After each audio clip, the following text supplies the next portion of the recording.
What's going on, guys? Welcome back to the channel. Hayden Corey here with another one for you. So this week we're actually going to be taking a look at the car and just inspecting all the damage that was caused from driving out there in the snow. So I've taken a glance under there. It's definitely doesn't look quite like what it should, so we're going to go under there and just inspect it a little bit, make sure that everything's okay, and fix what we can, remove what we have to, and we will go from there. So that doesn't look quite right there. Got a little bit of a hole going on. So I don't even know if that piece is going to be salvageable. We may just have to completely order a new one. So let's get under there, pull it out, and just take it off real fast, inspect it, and see what we need to do. That is something that we're going to have to address. I think that for right now, I'm just not going to run it. I could, of course, just drill a couple holes in there and zip tie it back up, but we're not going to do that right now. We're just going to completely remove it, and we will look back under the car in probably the next week or so and just see, if it's really necessary or if we're doing okay without it. We really don't scrape on the bottom that much. This is obviously destroyed because the snow went on ahead and decided it was going to rip it out of my car and just drag it across the ground. So you guys can see it grinded it down, ate out a nice chunk of it. So that's a no-go. It's a goner. We're just going to have to eat that loss and keep moving on. And this is the remnants of our lip of what is left. We are missing about a good foot section out of it. That is somewhere out there on the road, nowhere to be found. But this is it. I mean, you guys can see it. This side actually held up just fine. This side over here stayed on the car. I ended up removing that, obviously, because it snapped off right here. We're missing the center section. It's about a foot wide. And then we have this one. And this one's all cracked up. You guys see that nice crack right through there, all shattered, cracked right there. Also ripped out the mounting holes that I had done.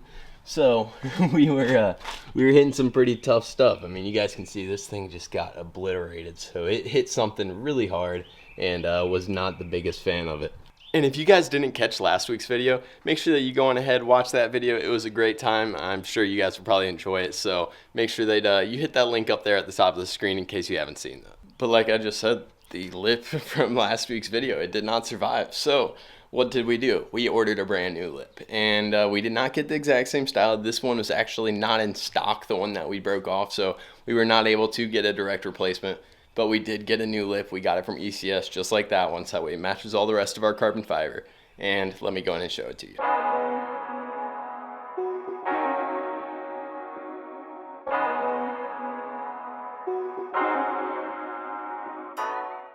So this is the lip. It is going to be a little bit different. Won't ride up on the bumper quite as much, but it should still look good on the car.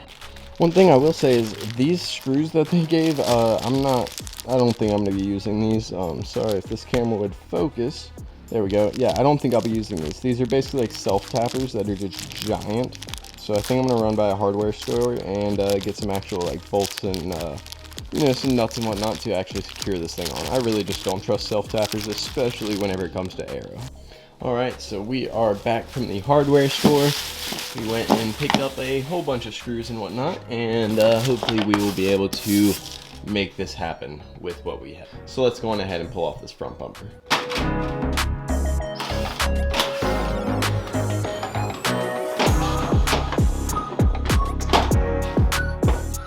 So as you guys can see, we have the front bumper off the car, and now we are about to just go ahead and start mocking up this lip and see if we can get it mounted up here. Alright, so you can see we just have this flipped up side down on top of a little piece of carpet that we had left over from whenever we did the floors in our house. So that is nice to have something this large to be able to set it on.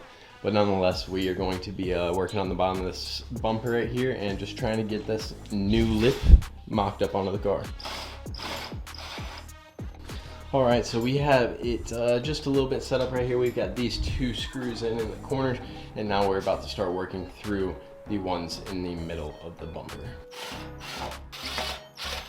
So throughout this process, I found a pretty big oversight by ECS. They obviously provide these little self-tapping screws, like I said. We're not necessarily using them, but we did use them on the corners just because we were drilling into those side splats, and I know that those are just solid plastic all the way through, rather tough and can take a screw. So use them on the corners, but as we were trying to get to the center, we were going to use them just to drill our pilot holes and then back them out and put in actual nut and bolt. But they're not even big enough to get through the lip. They are too short to even feed all the way through the lip in these center pieces. So pretty major oversight right there. I don't understand how you could overlook that, but nonetheless, glad we went on ahead and picked up our own bolts because we're definitely going to have to use them. So it looks like even the bolts that I got aren't going to be quite long enough. We had picked up some M8x30s and also M8x35s. 35s won't even fit. I'm pretty sure the OEM one, or not the OEM, but the supplied screws were 30 millimeters long as well. So we're probably gonna have to jump up to something like a 50 to be able to feed it all the way through the bumper, to be able to have enough threads to get a nut on the other side of that to really secure it. So looks like we're gonna have to make another run back out to the hardware store, and then we'll be able to complete this install. All right, we're back from the hardware store once again, and we've got some longer bolts, so hopefully these work. We did get a few different sizes just in case these ones weren't quite long enough. So let's go on ahead and start drilling our, just drilling our holes into the bumper, and then we will go on ahead and try and mount these up.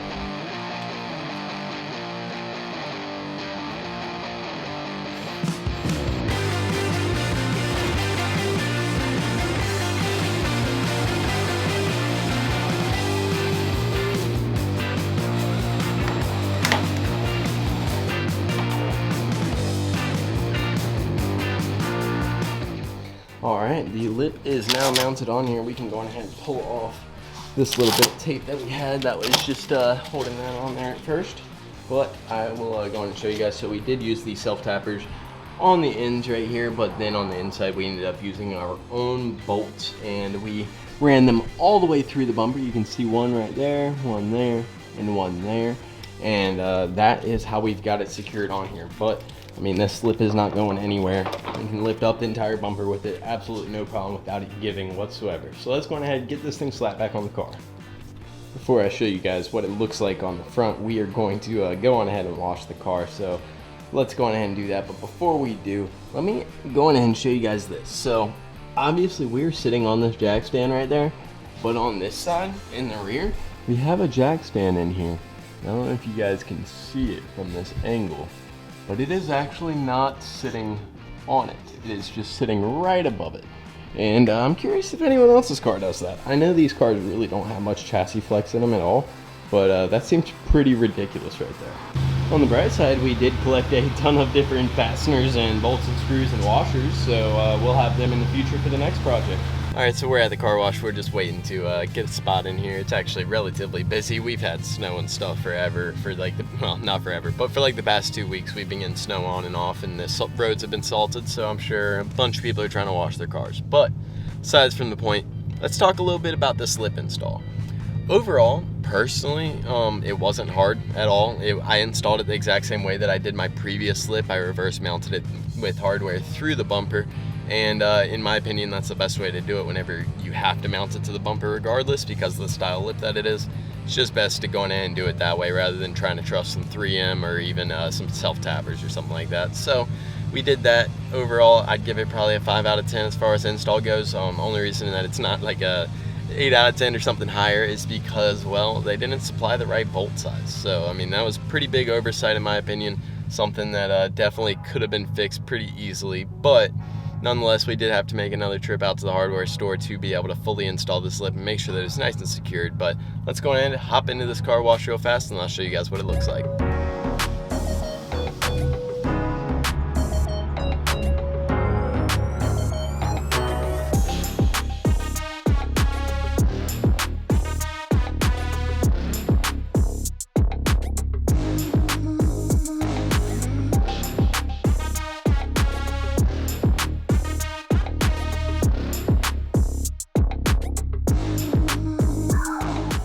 Alright guys, so that's going to be it for today's video. I really do appreciate you guys tuning in, as always. I hope that you guys enjoyed it. If you did, make sure you smash that like button, hit the subscribe button if you haven't already. We just passed 2,200 subscribers. I think we're trying to hit 10,000 by the end of the year, so go on ahead and subscribe if you haven't already, and I'll catch you in the next one.